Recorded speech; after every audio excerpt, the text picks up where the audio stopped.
The numbers are staggering. More than 3 million people filed unemployment claims last week. This is what it looks like compared to March 2019.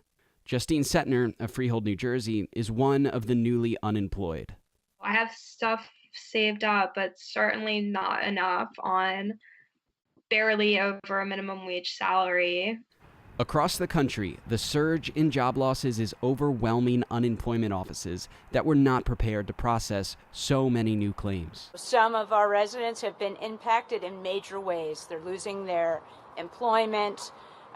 Their businesses have been mandated to close. The number of claims that we are seeing is unprecedented. I think we have topped 25,000 since the public health emergency order was issued on March 13th.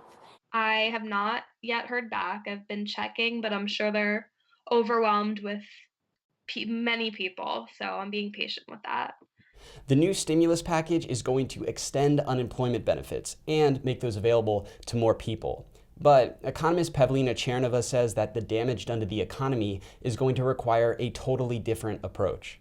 It will be a way of maybe reducing the hemorrhage, but we need to think bigger and bolder to deal with this moment. And so, my message is mobilize, mobilize, mobilize. So what does that mean? Well, think Great Depression-style work programs. But instead of Rosie the Riveter, she'd be more like Maria, the mask maker. Whether it is production of vital equipment, of medication, we really need to start thinking of concrete policies to crank up the sectors that are necessary to produce the medication, the vaccines, whatever is necessary to address the healthcare problem.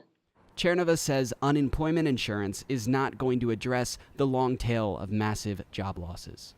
I call unemployment a quiet and silent epidemic because we have very good research that tells us that unemployment brings big costs to families, to communities, and not just to the unemployed, but their children and their spouses. So, it's not an exaggeration to say that unemployment is deadly. She says there's no shortage of work that needs to be done. We can put our resources to rebuild our infrastructure, employ folks, do some real good when this is all over.